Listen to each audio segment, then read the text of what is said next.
Welcome to this episode of the Culinary Voice. We're here in Houston in Drake's Hollywood, which is one of 3 locations of this beautiful restaurant. It's swanky, it's beautiful, it's old Hollywood. I mean, look at these amazing posters that take you back to the nostalgic early 1900s filmy time. For all of you that know me, know how much I love films, how much I love going to the cinema, and I mean, just look at this. I'm already in love. We haven't even entered the restaurant yet. And just look at this beautiful decor. Now, if y'all are ready, I want to take you into the restaurant and immerse you guys into the experience. So let's go.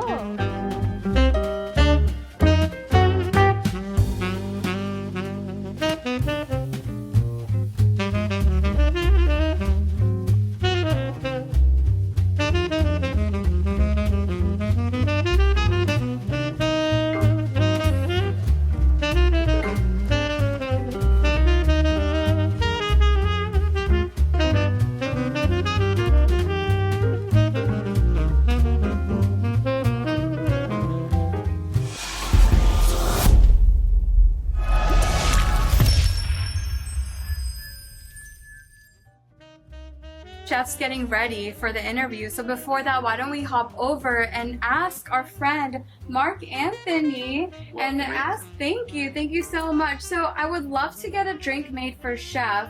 I know you know him a lot better than I do. So should we make him his favorite drink and surprise him with that? Absolutely. You wanna come back and help me? Oh my God, I would love that. Let's do it. Absolutely. All right, so what are we making? Here at Drinks, we're known for our world's coldest martini. It's even frozen in the bottle. So we present it like this. We shake it up for us. Chef loves this one, trust me.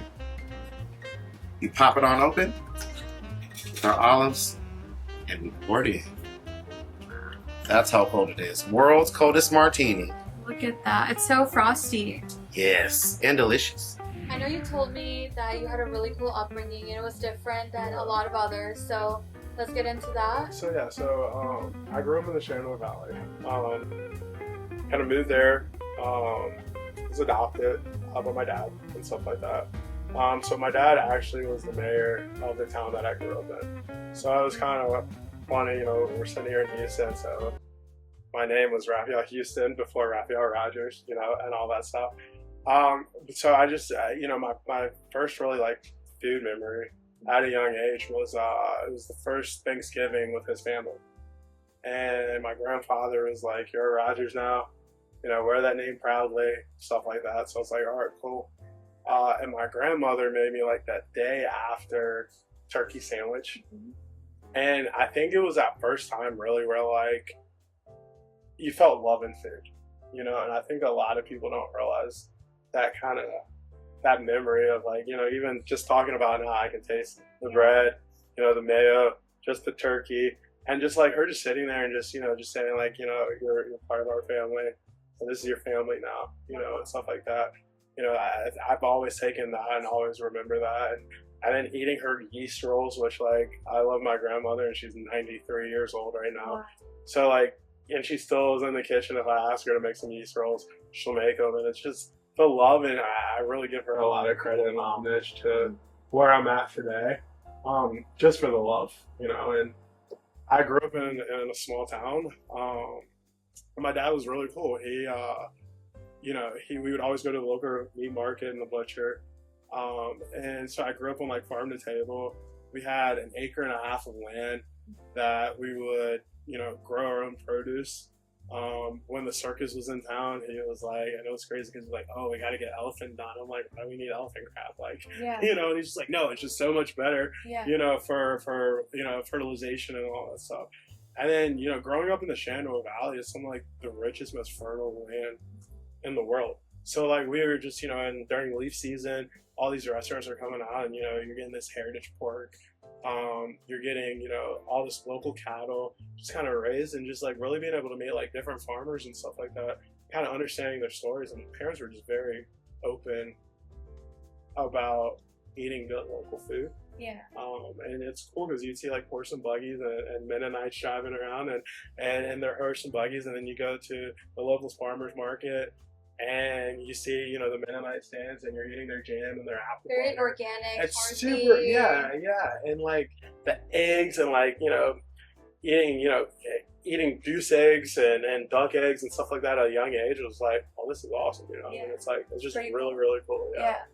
So how old were you So- when you got adopted? So I was 9 Was at the nine. time. Yeah, 9. It was, you know, there's things that, you know, coming from a single household at that time and stuff. Yeah.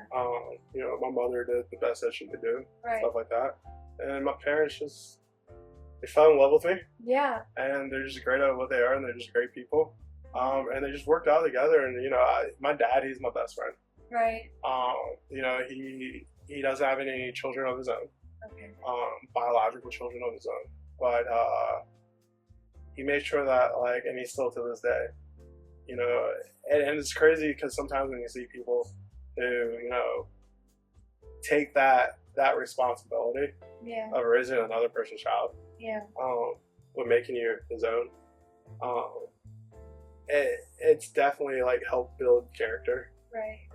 He is a strong person that, you know, it's crazy because there's sometimes even to this day, like, I know he'll call, I just don't answer the phone on purpose, Right. just because I know one day he won't be here, Yeah. and I just like keep all those and save all those messages because like I know one day I'm gonna need to like go back and listen to that, you know, when he's not Scary. here. Yeah, it's super So scary. scary. And you know, like he's getting up there in age, but he's great. He's still kicking. I'm hoping that It was you know, meant to be. yeah, I'm hoping he's still trucking for another 20, 30, 40 years, Yeah. but you know, God willing. it's just God willing, but you just have to, you know, prepare yourself for that. And You I don't do. think like at a young age, and you know, you hear about tragic accidents and stuff that happens, and even things that happen in my life, you know, with my oldest son, and Yeah. you know, he lost his mother to suicide at 6 months old. So, you know, I was a single dad at 21. Yeah. So, you know, he doesn't have that ability to have any messages or any memories or anything like that with his mother and stuff like that. So it kind of puts everything in kind of life in perspective. I feel like you don't really know until you actually go through these things Yeah. yourself. Yeah. And then, you know, once you do, you're always preparing for the worst. No, 100%. And Yeah. I think, you know, It's hard, but, you know, it's like that's when you know it's the best. no, and I agree with you. I mean, it's super hard sometimes, like, especially in this industry, being a single dad, you know. I mean, I was 21 years old, starting my career, Yeah. and it's like all of a sudden, it's like, you got full responsibility now. So I'm like, Yeah. okay, I have this 9-month-old child, Right. 6-month-old child, trying to figure it out. And, you know, my dad and I, we trucked it along together, and we tried to figure it out. But then I just kind of got to the point where I was like, you know what? He's always going to be dad, Yeah. and this is my child. Right. And, like, I kind of just have to, like, figure this out on my own. And, like, I know there's no return policy. So, I know. you know, it's just like, we'll figure it out. And it was like, I mean, there was times where he would call me, like, mom, dad, when he started talking and stuff like that. Yeah. And, you know, we have a very, very special relationship. Your son and your son. Yeah, me and my son. I mean, he's 17 years old. We're starting the college tour now. Wow. So I'm just like, I'm ready for you to go. And like, I know the second he leaves, I'm going to be like a hot mess. But he's really turned into that very respectful young man. And it's funny sometimes when people are like, I hear your story and, oh my God, I can't believe you're a single parent. How did you do it on your own? And I can't believe you raised a child like that. I'm like, what do you mean? Like, of course I raised a child like that. Like, Yeah. I'm stern, I'm tough on him, I'm fair with him. But like, I show him that respect. And like, I think he definitely gets the rough edge Right. of having a father who's a chef, but I'm a softy hour when it comes to him. Like, Yeah. he knows how to break down those walls. But I mean, we grew up together. Let's just be Yeah. honest. I mean, no, not really many men will say that they want to be Yeah. a father at 21 by themselves. But you know, he helped me mature. Right. He helped me, I think, in my career Yeah. where I'm at today. Because he's always just been my striving point and my force to keep going. Yeah, I mean, he's the one who keeps you going. He's, you know, the reason for everything. And I've been on the other end of the spectrum. You know, my dad had me when he was 23, Right. and he's my everything. I mean, he's the reason for the show, for basically my whole life. Right. You know, and I know it was really difficult for him. Like, he was just starting off in the country. Yeah, yeah. You know, he's really Which young, is- just yeah. like you. Yeah, Yeah, yeah. 23. You know. Yeah. and still figuring everything out and just starting, it's just still figuring, like, the language was a big thing, the people, like, just how brutal the world is, our industry is. It's crazy. It's insane. I think you having gone through that, I feel like you must feel so proud being here today. The thing is, it's like, there's sometimes, I'll sit in the parking lot before I come in here, and like I have to pinch myself. Yeah. Because it's, you have NBA players coming in here. You're able to do private events for athletes and Academy Award-winning actresses, and you have Fred VanVleet is one of the best basketball players in the world, come in here on the regular and saying like, "Hey, what's up, chef?" And it's like, you sit here and you have this beautiful building, and like, there's times where like I pinch myself and I'm like, is this really? It's a full circle. Yeah, it's a full circle of everything. Because like, I remember, like, if you would have told me this now going on almost 20 years now, that I would have been here from a small town in Virginia with horse and buggies and being happy of cutting like whole hogs down and stuff like that, to being at a place where you have world-renowned athletes, you have like you have governors, you have politicians, you have exclusive people, and they're begging to get into your doors. Like, it's awesome. So I definitely thank Vandelay for giving me the opportunity. It's a funny story, was actually how I even got the job here was I interviewed for one of our sister restaurants at Hudson House. Okay. And they offered me a job, and then 48 hours after, I rescinded the offer for another opportunity. That was just, at the time, was just something that I felt financially and just kind of for my childhood and kind of where we were at and stuff might have been a better thing. But James and Chrissy, our two VPs, I stayed in contact with them, and head of HR Angela, and had a conversation with them. Maybe 6 months later, I was like, hey, if you guys have something, like, I made the wrong mistake. I manned up. I went and chased the dollar sign instead of really being like, they flew me down to Dallas. They gave me the whole tour of everything and like really seeing the vision and stuff like that. And the whole time I felt it was one of the toughest decisions. But it was a calling. It was a calling. And then they gave me the opportunity. And, I thank the good Lord every day for this company and for just the opportunity that has been allotted to me. Based off of the hard work, and stuff. So it's just awesome. It's really good to be able to figure out that. No, that's amazing. I think the amount of respect that you receive is also such, it's like the fruit of the labor. 100%. Right? I mean, like years ago, decades ago, like people didn't give this much respect. Oh, no, it's like no one would even know who the chef is, who the person is behind those closed doors. No, 100%. And now it's all about experiences. It's about creating memories. It's about the food, and people are finally, they're treasuring it, they're respecting it, they're coming here like trying to get reservations. Yeah. One of the hardest reservations, 100%. to make. And I mean, you should feel so proud. No, I do. And the funny part, like when you talk about that, like when I was younger, and I don't know, like my parents have always said that I'm an emotional creature sometimes, and I'm like, well, look at the stuff that's happening. Yeah, right. We should be. But there was this story one time, and it really like kind of changed my life. So I was working at the time for LifeWorks, which is part of Aramark in Capital One on Virginia. And, you're working with these people for years, and these associates, they're eating rack of lamb and they're paying $6 for it. Like, it's a great job. If you're in the bank world, like Capital One, it's a great job. But there was this one woman who always brought us chocolate and always brought us fudge and like really took care of like the kitchen staff and didn't look at us as like being workers, but just being part of the family or the ecosystem to make things happen. And like one day she just was off, and you can tell when you see people 7 days a week for 3-4 years, you can read people that show that. And so she was off, and I was like, hey, you know what, today I'm gonna buy you lunch. And she's like, no, like it's okay. Like I was like, no, you know what, like I'm gonna take care of your lunch. Yeah. And she was like, this was the sweetest thing. Like, and then like 3-4 days later, she just said Raphael, and she wrote me this handwritten note that I still have in my house to this day. But she's like, thank you. Like, I found out my husband was cheating on me. I'm about to go through a divorce. And like your just act of kindness, like really just gave me hope, you know, through what I'm about to go through. And so then I had a meeting with my staff, and I said, you know, today we're changing our whole mentality. We're changing how we look about the way that we make food. Because the one thing about the food industry that we have over any other industry in the world is that there's a guy who could come in here tonight, nervous, palm sweating, all this stuff. His girlfriend's looking at him like, what the heck are you doing? Yeah. And he's about to propose to her. Right. Or it's someone just came after a viewing and had to bury their grandparents or whatever, and they're doing this. Or it's someone's birthday or anniversary or the first time that they met their significant other. It's always an occasion. It's always an occasion. So we have the ability of always being someone's lasting memory. Yeah.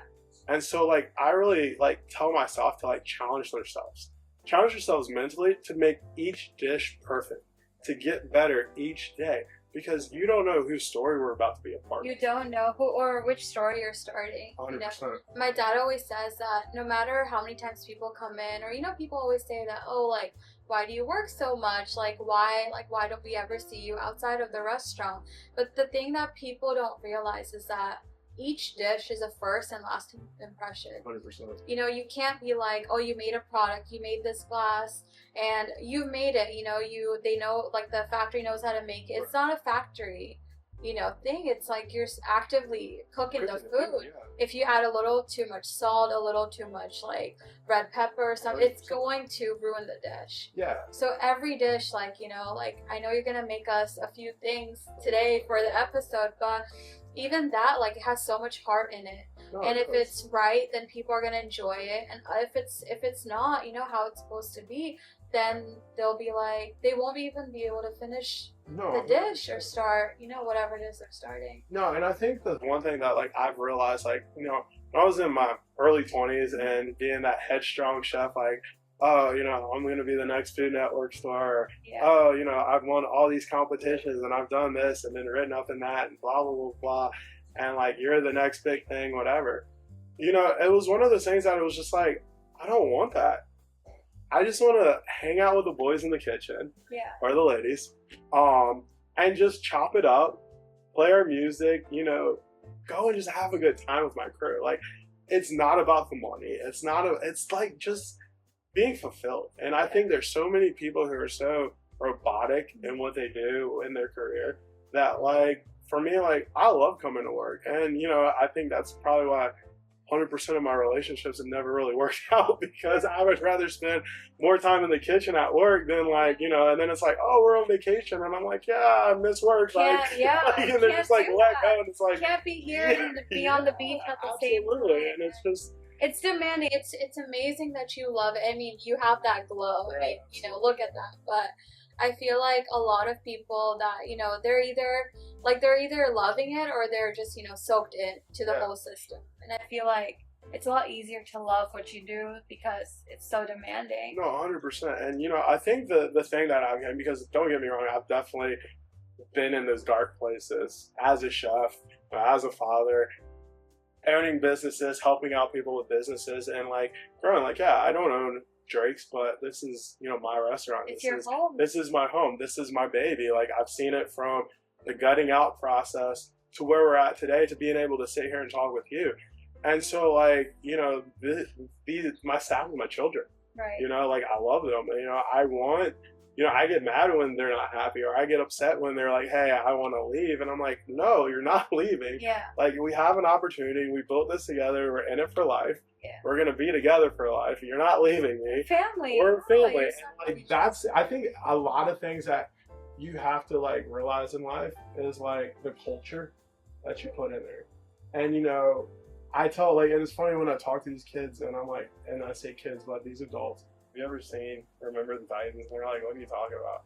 And so I'm like, you guys need to go watch this movie. Like, you got to go watch the Always But Goodies. But, like, one thing that, like, really, like, stuck with me, like, when we saw it, so, like, when I was in high school, they took our whole, like, I think it was, like, our 9th grade to go see the movie. And, like, the part when, you know, he was just, like, you know, talking, like, about how attitude reflects leadership.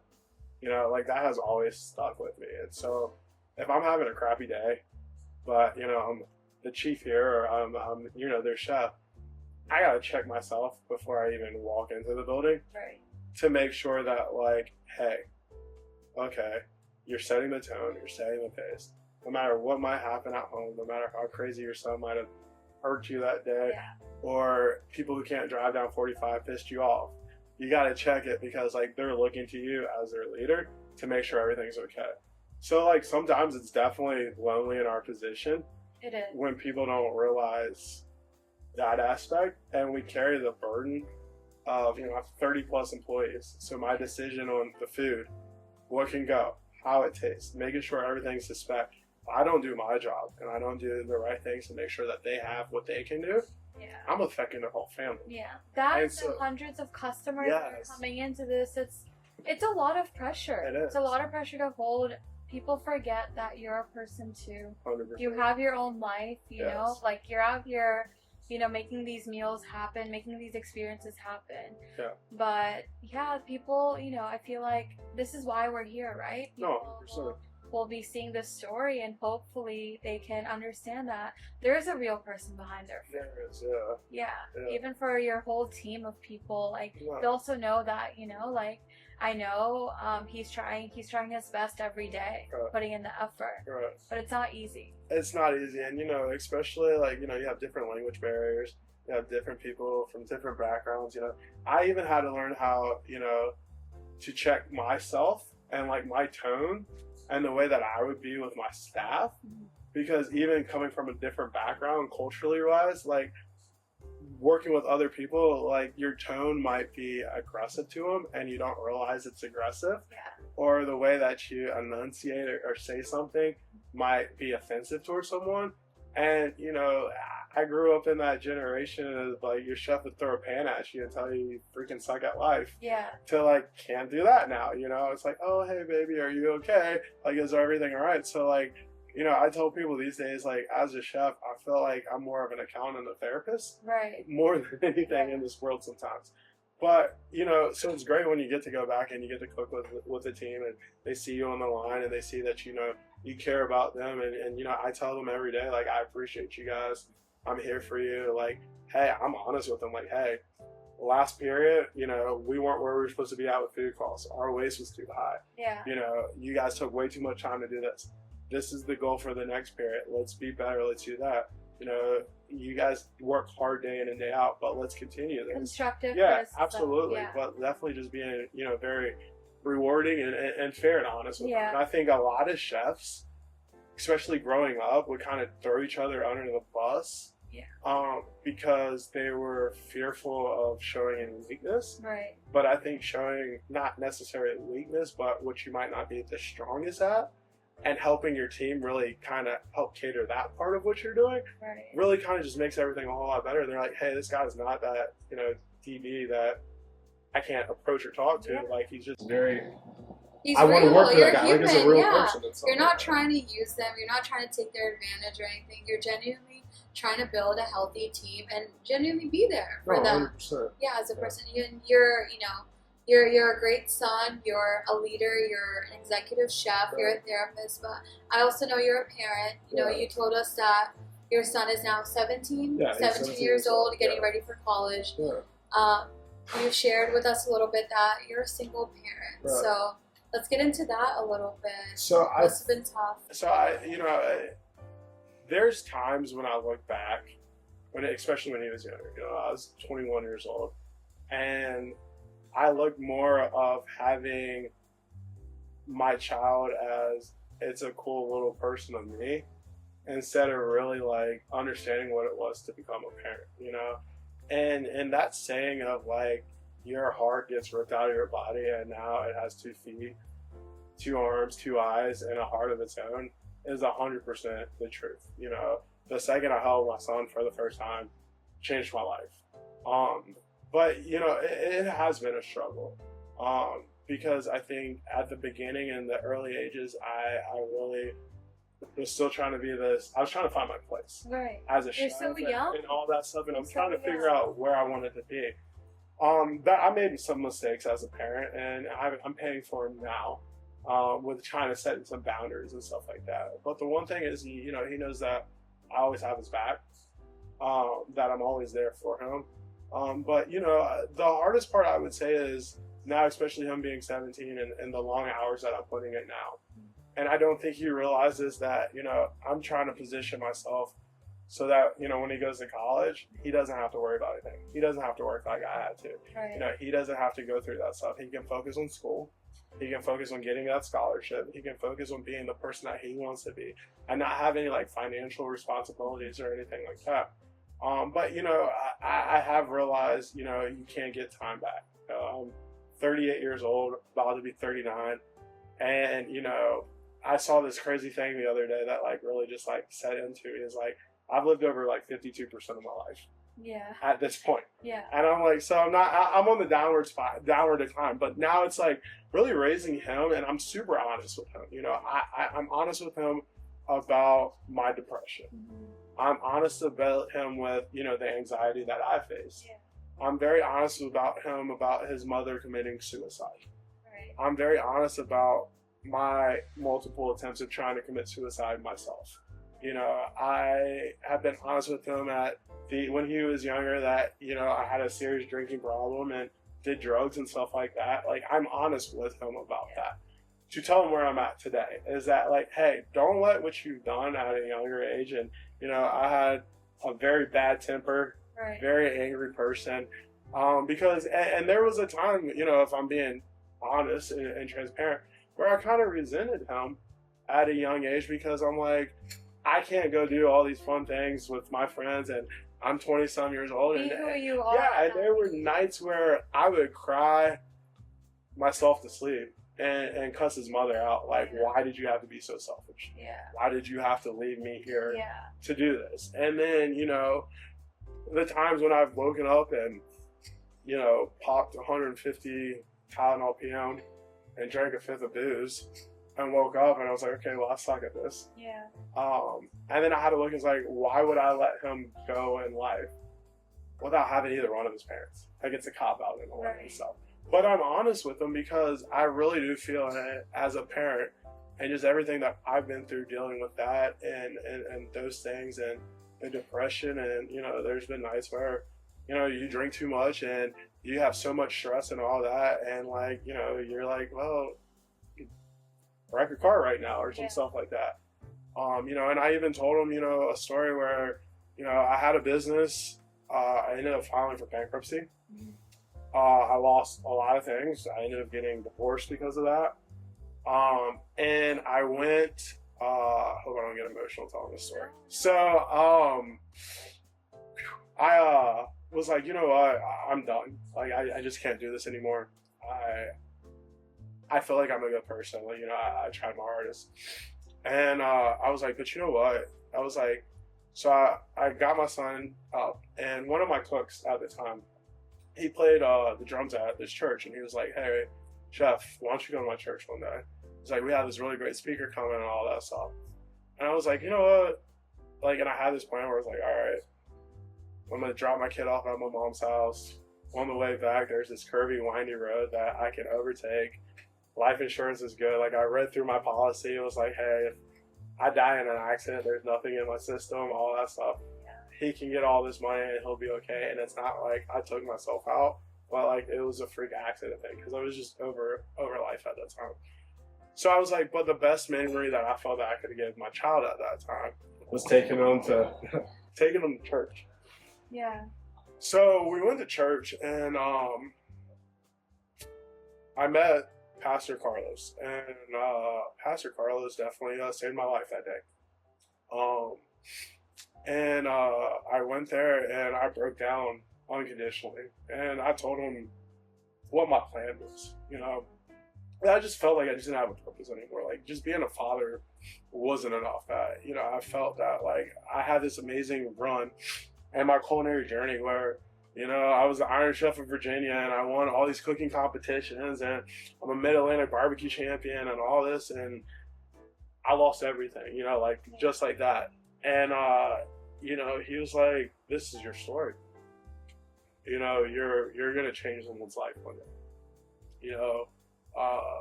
Your son, you didn't ask for this and your son didn't ask for this, but, you're going to make a difference. And I just lost it and cried, and I went and I saw my mother, and I stayed with her for a while, and just slowly just started praying, and I got around like a bunch of strong men, who definitely saved my life as well. And then I was just open. Like I'm one of those people that I'm very open with my staff if they're going through things, or if anyone ever asks about my depression, and the suicidal thoughts that I've had. How old were you when you I was 29 years old. So this was going about 10 years ago. So a decade ago. And Pastor Carlos, he definitely gave me a lot of love. Yeah. I love that man to death. I tell him that all the time. But, I just realized that, and there's things that's happened to my son that, you have family friends, and there's despicable people in this world who do despicable things. Yeah. And, as a parent, sometimes you want to kill people when they do anything to your child or anything like that. But what good am I to do something where he doesn't have, I'm all he has. Yeah. So when I say like he's definitely, it's a lot of pressure on that. Yeah. So you have that, and then you have the world that we live in the culinary world, which is, it's cutthroat. It's cutthroat. You can't show any emotion. Support system. Sometimes it's, it's not even there. Right. And you feel like, obviously it's a male-dominated industry. 100%, yes. But I feel like, men, they don't get, even if you're not a chef, I feel like it's so, people look down upon it. Like if you want to talk to someone, and then even especially in the culinary industry, because of the strength and courage it takes to be in this industry, people automatically think that, oh yeah, like you have this imaginary superpower, you're gonna get through it. But no, like you don't just like work these long shifts without having something in you that 100%. Forces you and pushes you. And I think, the best thing that I'll say is that like the group that we have here, especially the management team, like the two Chris's and myself, like I've been honest with them about stuff, so I go to therapy once a week. Yeah. I still do, but we have a very good support system between the three of us as managers that like we really have each other's back. And I think that's one reason why our restaurant is so strong and so successful, is that when you have that core value of your management team, three guys who have the same vision, but are able to pick up their brothers during a downtime or something like that, and knowing that we have each other. Yeah, it's love. It's very rare these days and age to see that, so, they know that like, hey, look, Mondays between 11 and 12, like he's just not available. Yeah. But like also it's the thing, like, Chris has challenged me to do this carnivore diet, and a year and a half ago I was almost 300 pounds. Yeah. And, I really started, and that was, a lot of chefs, and I do believe a lot of chefs who gain weight, we're emotional eaters. It's like you're sitting there, you're emotionally eating, you're overindulging and stuff. There's a lot going on. So finding healthy outlets, working out, meditating, fasting every now and then, just challenging yourself, really understanding your body and your mental thing, especially doing this diet and stuff has really like given me clarity. Right. And kind of just really just helped me realize like, hey, there's things that happen to everyone day in and day out, but it's okay. Yeah. And it's like one of the things, like I heard this one 5-star general, and they're talking about the military. And the first thing, when you wake up in the morning, you have to make your bed. Yeah. Because no matter what happens, at least you accomplish one thing. Yeah. It's the first thing. Yeah, it's the first thing. It's a psychological thing that, hey, like, I got up, I'm not ready, I'm not fully awake yet. 100%. But you accomplished something. 100%. And that's such a great push. It is. In the beginning of your day. And, like, that's the thing. It's like, because even at the end of the night, sometimes I get home at 12:30, 1 o'clock, knowing I can take a hot shower and get into a freshly made bed, like, it's worth it at the end of the day. And so, like, I think the biggest thing that I've realized is that, like, those demons are inside of me. And, like, I'm very honest with my son Sebastian about his chemical makeup, about, his mother struggled with addiction. Yeah. And she had, she was bipolar and schizo, and didn't take care of her medicine or take care of herself and stuff like that. So as much as I I can only really talk about my part and what I have. There's another side. So I'm very open with him. And it's just like, it's okay. Like, even today, he had like this panic anxiety attack. I'm like, bro, really? Like, out of all days, like, we got to start the day off like this. And all I did was just hug him and was like, look, I'm going to take you to school, right? I love you. You're good. Like, bro, you're 17. You have the world in front of you. Like, it's okay. I understand. And, you know, he's in this dual program, so he's taking college classes and getting his high school diploma at the same time. And, you know, I was like, bro, a school's not going to care if you have a 4.9 or you have a 4.6. They don't care. And they don't care. The fact is that you did it. You're good at what you do, and you're a smart kid. So I was like, I'm not willing to have you be like this because of a job or you're feeling like you're trying to rush things. Like, don't rush growing up. It's okay. Like, take your time. It's okay. Make mistakes. Like, make mistakes and you learn. have such a great father. I try. You've been through so much, and I think there's so much beauty in that. And there's so much that he can learn from. So much that also, like, you know, takes you throughout your day and day in this industry. Yeah. And I mean, I think, you know, it's even like I had you know, a conversation with James and Angela before I took the job, and I was like, look, I'm a dad first. So if there's traveling that has to be done, you know, I need to know in advance because I got to make sure he's good. Right. You know, it's just me and him. And then, you know, I sent James a text message, was like, hey, we're a year away where, like, I can start traveling and help out, you know, with whatever and all that stuff. And he's just like, you know, don't rush it. Yeah. You know, be a dad, do what you have to. So, you know, and that's one thing that I will say about James and Hunter and you know, the higher leadership in this company as well, is that they're all fathers as well. Right. So they understand that aspect. You know, they've all raised children. They understand they're still raising children and stuff like that. Yeah. So they're really supportive, you know, in that, you know, myself and Chris, our GM, you know, we both have kids and you know, we're able to connect on that aspect and stuff. It sounds like a wonderful team. Yeah, it's a great team. It's magic. Yeah, you know? it's a great culture that we have and stuff. So it's good. No, that's amazing. Well, thank you so much for, you know, like, you know, allowing me to dive into your story. I know it's really difficult to talk about, but I just want everyone to know who's watching that it is a really difficult industry, and I know there isn't support, you know, around most of the time, but please do get the help, you know, when you feel like, you know, you're getting to that point you need it. Even if you don't, you feel like you're okay. Like, I feel like it's so important to have a support system. No, it is. Like, I mean, it's, you know, it's the one of those things, like, even my dad, like, I call him at 3 o'clock in the morning, I just feel like, I'm like, I could literally rant and scream and all that stuff, and he's like, I like it. Yeah. You feel better now? Like, you know, and so, like, just vocalizing it. Yeah, 100%. But it's also one of those things that, like, I've always told my staff, you know, people talk about, you know, Anthony Bourdain and all that stuff, right? And, like, you know, there's people who look at things like, you know, when you've accomplished everything, and I was like, no, that's not the case. You know, there's sometimes that, like, when you look at things and you look at some, you know, of his past episodes and stuff, that, like, you can tell there's a hurt person, you know? And there's so much pressure of, like, doing things and stuff. But, like, you have to take time for yourself. Like, and it's, you know, I think the systematic way of, you know, 2-week vacations and doing this, like, there's sometimes where you just like, look, I need a day. It doesn't work that way. Like, it's so, like, you know, such a fast-paced culture that you constantly have to be, like, on. You have to go. Like, you know, we talked about the dishes. I mean, it's not like a machine cranks them out. Right. We're not machines, you know? Like, it's not like we're prefabbing anything. You know, that's the thing about us. And that's also, you know, one of the pressures that you have as a chef.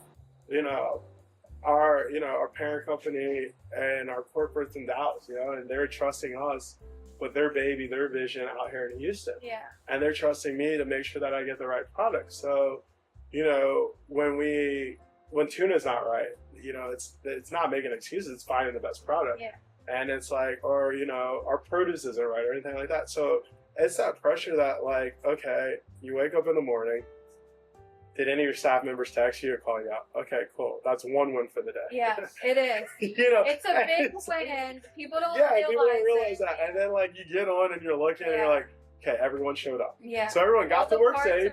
Everyone's here. Yeah. Right? We can figure that out. And it was like, even like driving here today, you know, I was talking to one of my staff members and he's just like, hey, we don't have A, B, C, or D. Yeah. So it's like, okay, this is what you do. And he's like, oh, that makes sense. Yeah. And then it's like, but we need, and then I was like, listen, I'm 20 minutes away. If there's nothing I can do in the next 20 minutes, let me have my peace. Yeah. Until I get to the restaurant. Yeah. And then I'm all yours. And you can bombard me with everything.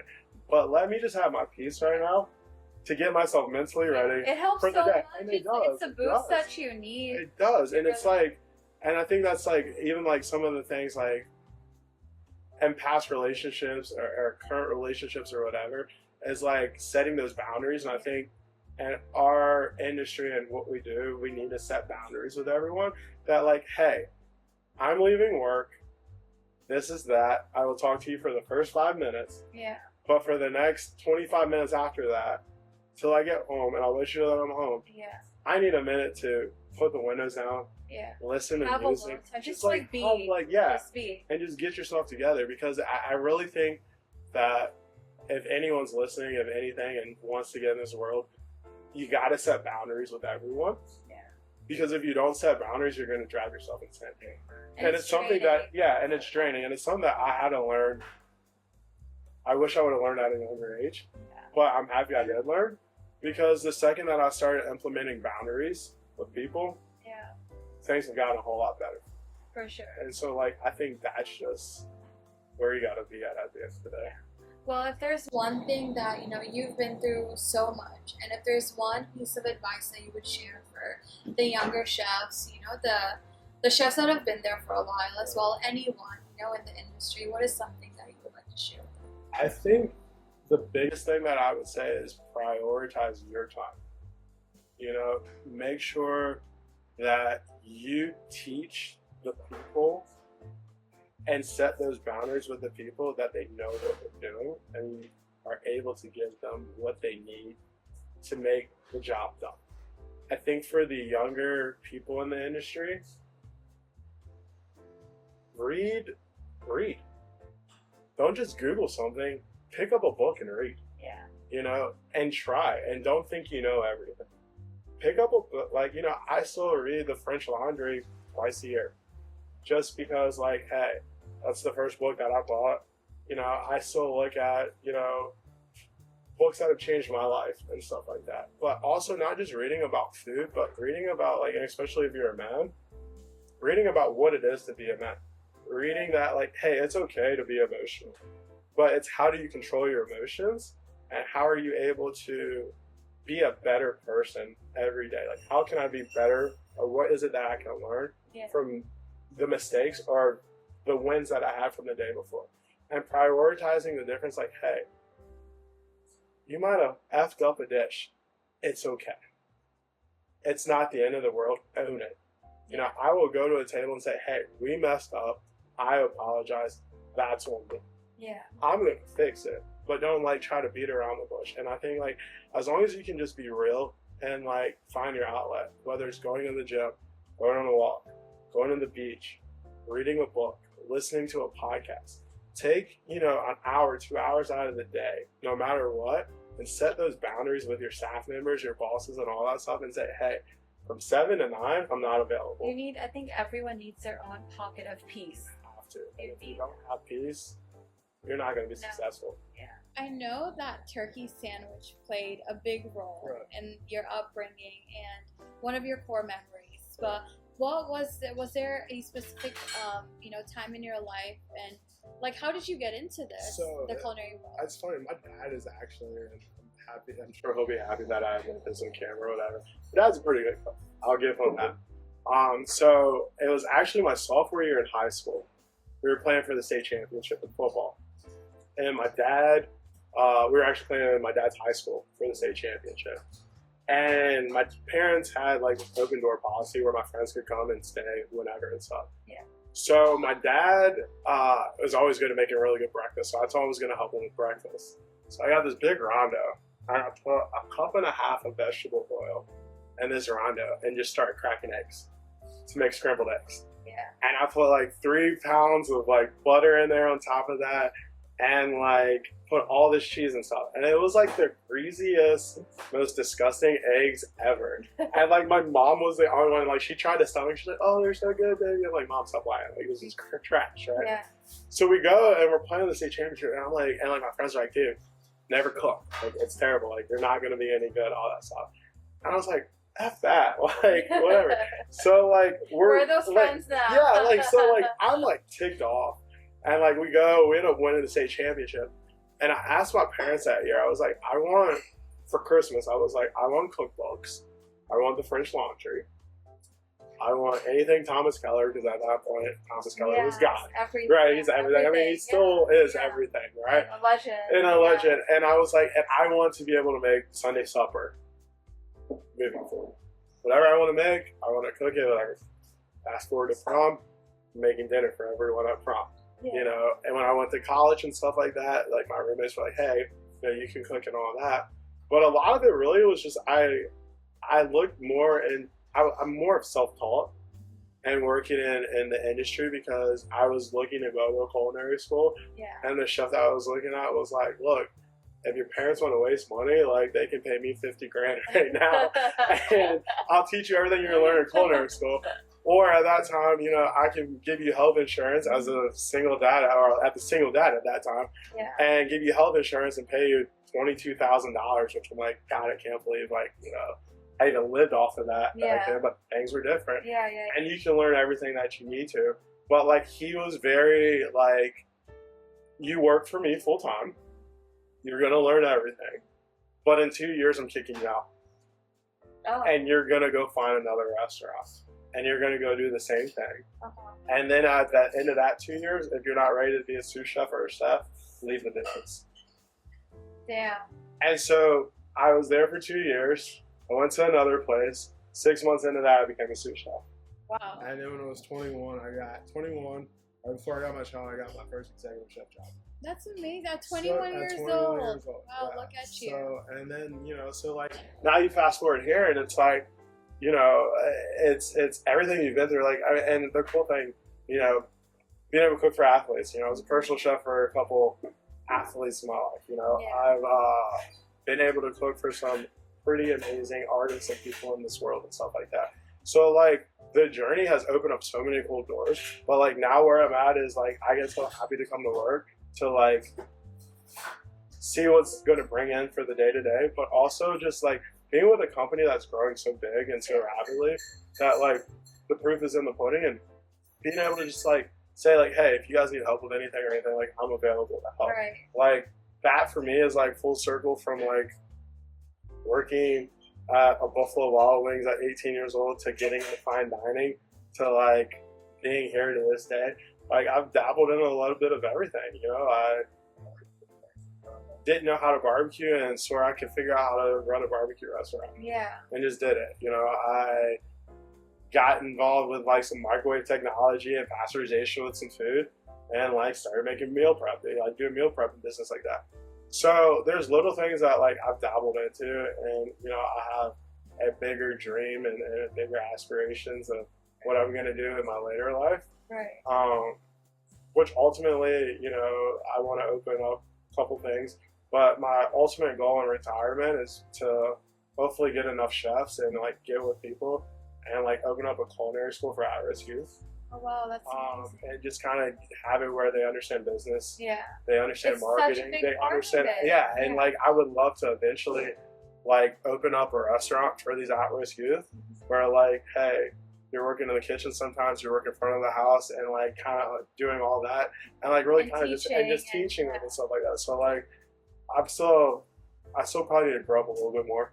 And maybe that's another, you know, 10, 15, 20 years down the road, but like that's like the ultimate for my dying days or my last like hurrah is like, that's just like kind of really where like I see me going, and that's the path. And you know, Houston's a great place to meet people who definitely, you know, can help out and inspire and it's a great things like community. that. It's a great community, and there's definitely plenty of kids who need help Absolutely. out here and stuff like Absolutely. that. So Got it. that's definitely like the end all goal for me Right. and my culinary journey. Yeah, we're all, we're here right every step of the way, Yeah, and like you'll get there. Definitely, you've already done so many incredible things so far. For sure. But thank you so much, Chef Raphael. It's amazing to meet you, Absolutely, and it's a pleasure. amazing to capture your story. No, And I can't this. wait for everyone to be a part of this and hear the story. Come see us at James. Yeah. Come see him at Drake's Hollywood. So now we're gonna hop into the kitchen and see what Chef is cooking up for us today. So follow me. We're going in for the lobster. Our owner, Hunter, actually kind of said something like, give us the vision, kind of create everything's baked stitch. So it's super awesome. It has so many cool flavors that so we actually take the carcasses of all the lobster and make a lobster base. And then we kind of started out just with one stick. So this is actually a everyday sauce. So we take the sauce the first day, we put like our purple and everything in there, roast the carrots off, take all the guts of the brains of the lobster. And then we're going to make the sauce. So we roast everything, day one, boil everything down for about 6 hours, pull it off, kind of let it sit and kind of get all this baked up. Skim the top a little bit, let it go for another day. Then we pull that off, then we strain it, and then we take a tomato reduction, reduce that, and then add the lobster base to that. And then so just like put a little bit of curry powder in there, because you pull it. So Here we go. straight, our salt right there. Kind of let that go. Trying to get it just as high as you want. Got a little bit of a chili oil in there. This is a little bit. And then at that point,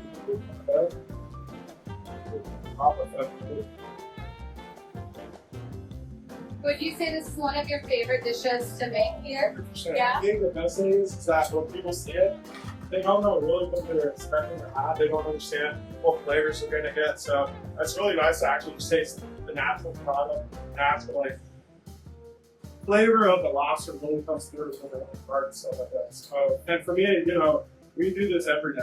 So we're making fresh lobster every day for everyone. We get our seafood in every day, 6 days.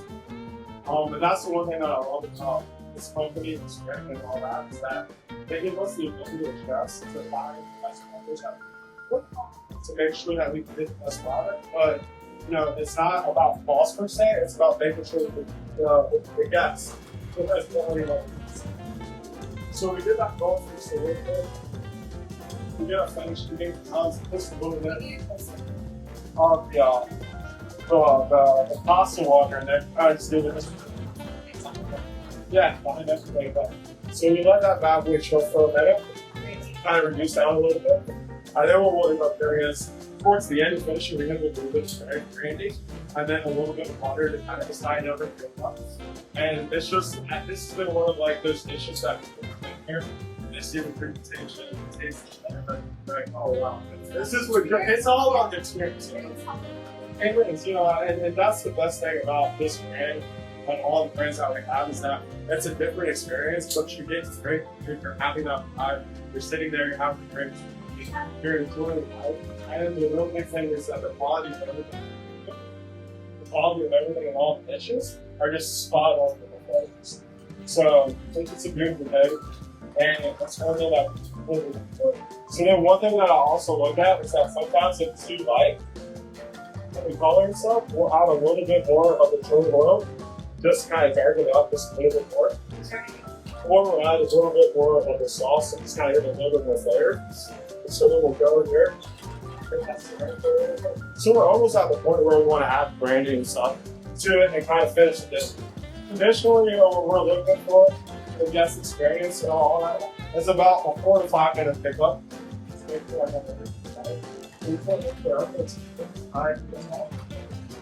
So I probably want to that with this.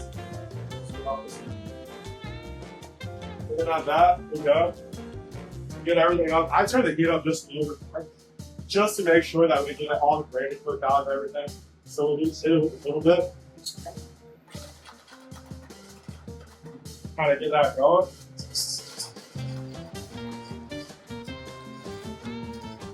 them a little bit of taste.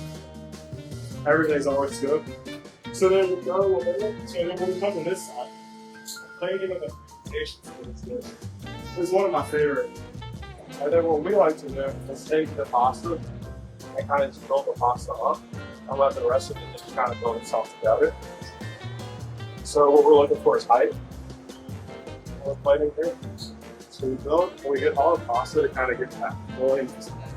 So what we're really trying to do right here is refill the lobster and the body of the lobster as well.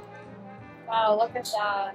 So you have that creaminess, that flavor, everything that we're looking for here.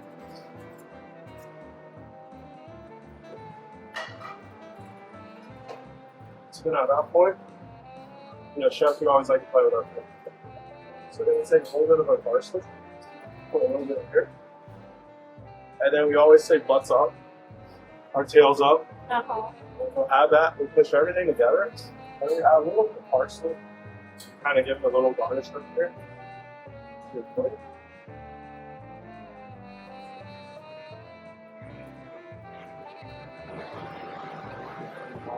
What's a good cocktail that you would recommend pairing this with for your customers? So for me, I mean, I always think either a French 76 or a local martini.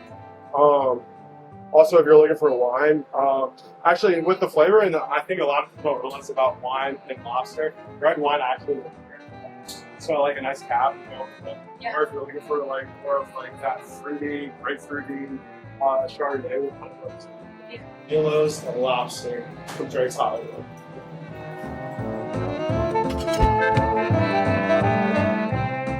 So That's the secret. that's the secret. So during training, these guys are making zaza to order. So then what we do is we take a tablespoon of tomato paste, right? And then this is where we're going to start getting that vibrant color for the sauce. So at this point, we want to get everything kind of going. And we really kind of want everything to stick, per se. We're sharing the secret. We're sharing the secret. I'm Just not getting for the yelled at. Culinary Just Boy. for you guys. Thank you. This So is pretty incredible. the big thing really is to just make sure that we get everything in the pan. You get that nice orange, that sunburnt orange color. That's what we're really kind of striving for and what we're really going for. So once we get this going, we kind of cook it up a little bit more in the pan, get everything working out, kind of sticking and going, stick and move, stick and move. So they're always, and it's funny because these guys are like, Chef, you don't know what you're doing. You don't cook anymore, you're just a pretty guy. And I'm like, no, remember who taught you guys how to do this. So we'll get going. And then the big thing is we take a little bit Chili oil, and then the chili. So then I like to put a nice heaping pile of chili, Yeah. and then putting the oil in here. And then at this point, we're kind of mixing everything up a little bit more. This is where we're really going to start seeing the colors coming through, the flavors coming through of everything. And then this is when we go ahead and drop our pasta at this point. And the cool part about this is that we can make this dish vegan for people if they want to. We sub the cream and we go with coconut. So now at this point, we hit it with a little bit of vodka. Vodka. Get the flair going. Let all that cook out. And now you're really starting to see the color that you want for it. So we have that dark color, and then right here, we add a little bit of cream here. And now you'll see where the magic really comes together. It's all about the zaza, baby. All about the zaza. It's all about the zaza. So then at this point, you start seeing, you get that sunburnt orange color, you get the creaminess that you're looking for.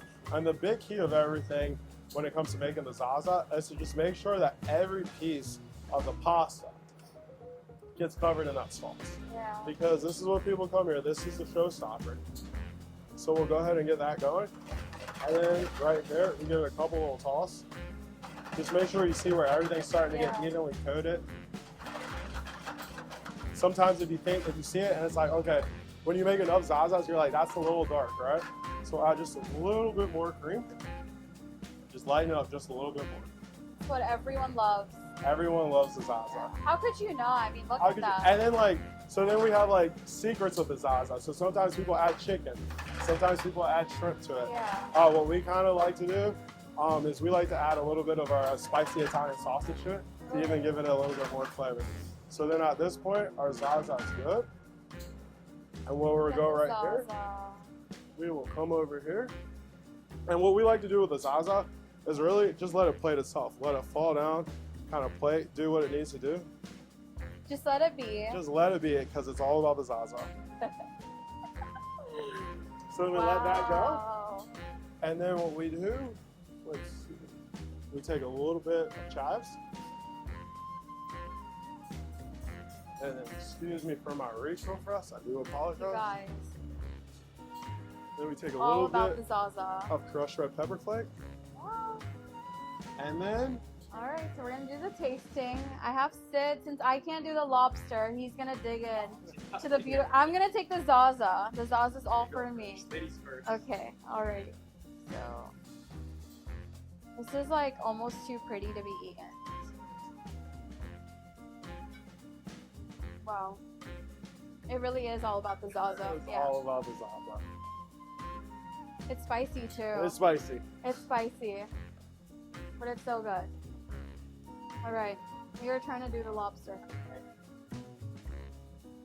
This also looks too good. It's like sometimes I'm like, it looks too good. I don't even want to eat this. It's so No, good. I get that.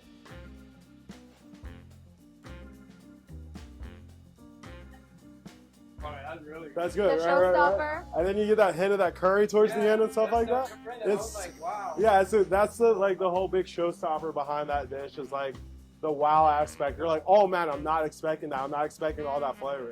No, it's like if you've had lobster, like when you're watching, it's what you expect plus like a unique twist that comes. Absolutely. Like, I don't know, that could work together. Absolutely. Yeah, and it's crazy because and that's the best thing that I'll say about Hunter and James, our culinary director, is like they have a vision, but they also give you the ability to like take their vision and like make it your own. Have And your so own like freedom. yeah, and so like when we made that, they were like, this is spot on. Like this is what we're talking about. Oh, this is incredible. The best broiler in Houston with me, Elvis. He's gonna come and kind of demonstrate what we do. So it's all about the steak. Let's just be honest. It might be all about the zaza, but people come in here for the steak. So what we're gonna do is my favorite steak is our dry aged Delmonico. So it's a 28-day dry age. So we get our steaks hand cut daily that come into us. I myself and Elvis, we inspect every steak to make sure it makes the spec. So it has to be between 1.5 inches or 1.25 inches to 1.5 inches on the thickness. And we just want to make sure that we have like really tight, compact steaks that are just amazing. For us, we're not those people who, we let the meat and the product and the way that we cook speak for itself. So we go heavy salt and pepper on both sides. So obviously you want to show them how we season our steaks. Hit it with a little bit of oil on both sides. And then hit it with a really, really nice amount of salt and pepper. And the reason that we do that, we want to get that nice crust, that char, that flavor that you're speaking for. And like the more salt and pepper, the merrier. When people say that our steaks are too salty, I just smile at them and say, hey, it's the best steak you're gonna eat, enjoy it. So then what we do, we have our charbroil here. So it's a 1500 degree charbroil. And so then what we do is we start our steaks on the grill side first. So I'll hit it with a little bit of oil, kind of get that going in a pan. And then we want to get that nice crust, right? So this is how we kind of start it. We want to get that really nice crust, that really nice sear to kind of really start the cooking process.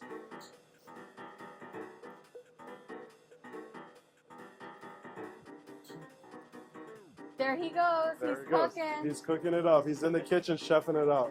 So the best part that we've realized about the process of our steaks and everything is that, hey, there's a lot of competition out of here. There's a lot of friendly competition, and we enjoy it. I go eat at, our competitors and stuff like that Yeah. on my days off, not to steal any ideas or anything like that, but to just see how other people are doing things and just make sure that, like, hey, day in and day out, I'll say, hey, Elvis, let's do a show plate.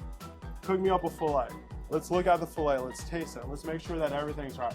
Let's make sure that, hey, we're getting the right marbleization, the right flavor, the right fat content when it comes to our rib or to our Delmonicos and stuff. Yeah. So really it's just making sure that we have the care and sticking to the way that we cook and how we do our things, and we don't stray away from it. If we're hiring a new broiler person, they work with you for 3 weeks before we even give them a half a shift Yeah. to be able to do it to themselves. But one thing that I'll say, and knock on wood, Elvis, since we've opened up, has not gotten a steak sent back yet, so he must be doing something. Wow. Yes.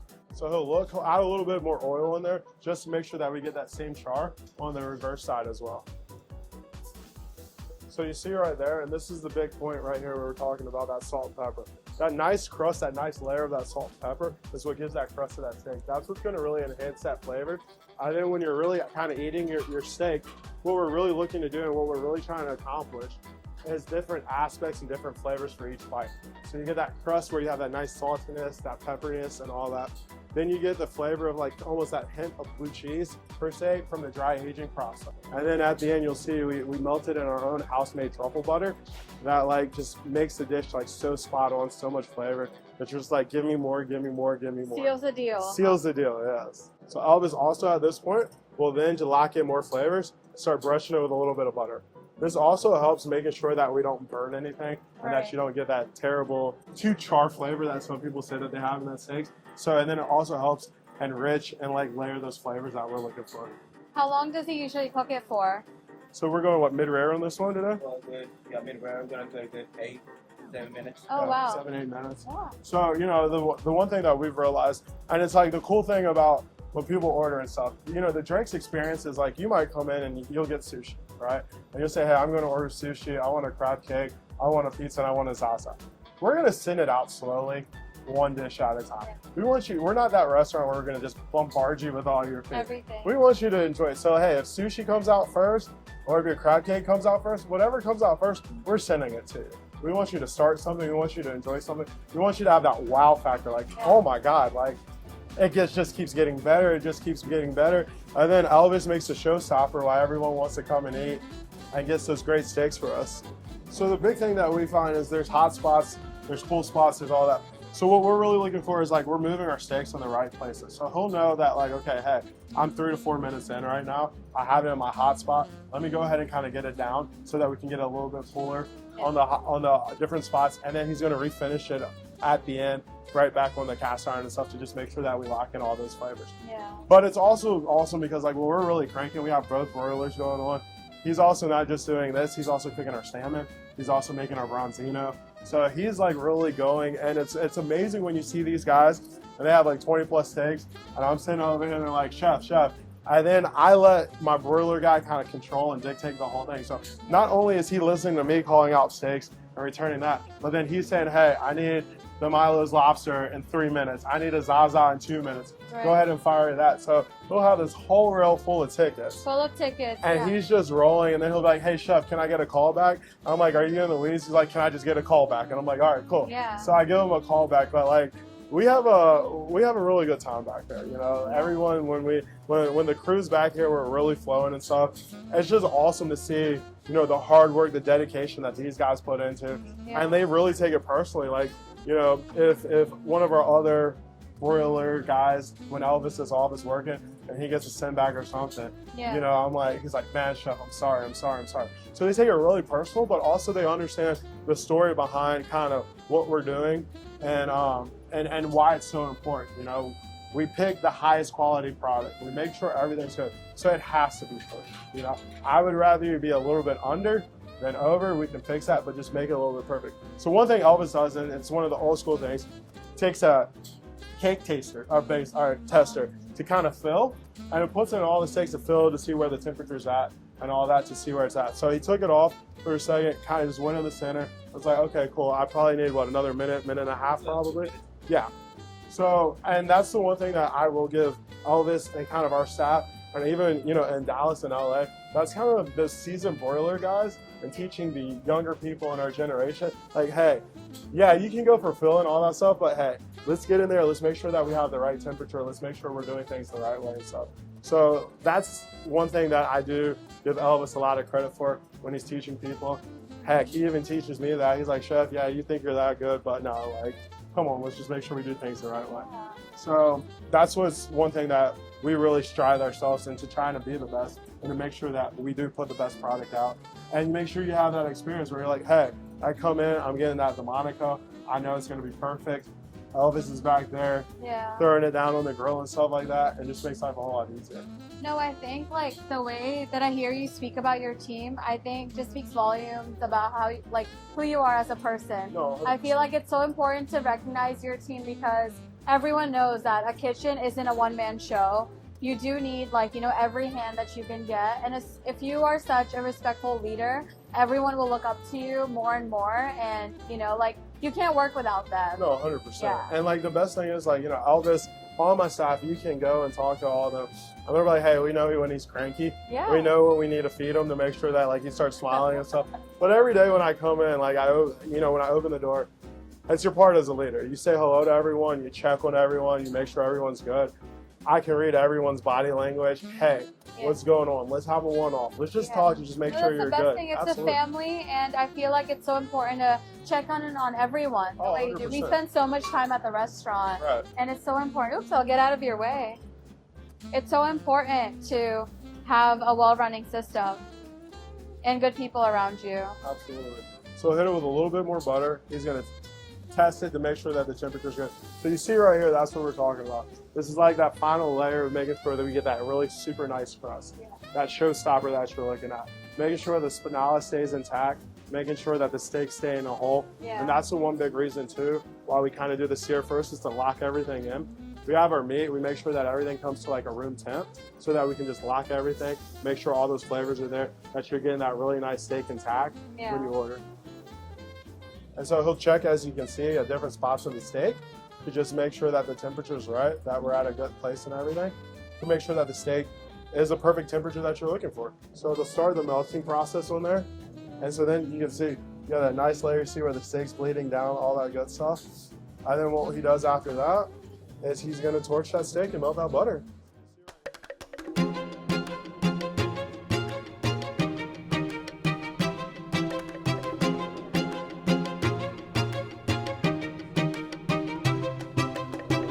It's amazing. We're about to get a beautiful steak right here. Elvis did a wonderful job on this one. So then at that point, the steak right here, he hands it to the pass, go in the window.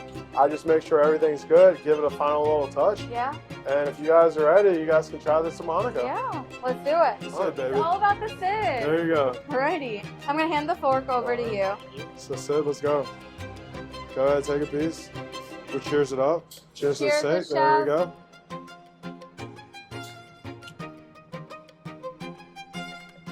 Spot Yeah. on. He approves. He can't speak right now, but he approves. Well, you could taste it. Yeah, but that's a solid steak. You know, that's what we're going for. That's what we enjoy. You see what I'm saying with all the flavor that you get in there? The nice char, truffle butter works right with it. It's just a good steak. Yeah, like every bite you can tell it's like juicy, but there's no like dryness to it at all. It's just like what you want in the steak. Sid, that's all yours, bud. Oh my god. You get to finish it, bud. I'll take one more piece. Wow. But that's all you, my man. Look at that. Yeah. He's gonna think about this for the rest of the day. Cheers. Cheers. Thank you so much, guys, for taking the time to watch this episode. Be sure to subscribe to the channel and tune into the next episode of The Culinary Voice. Bye.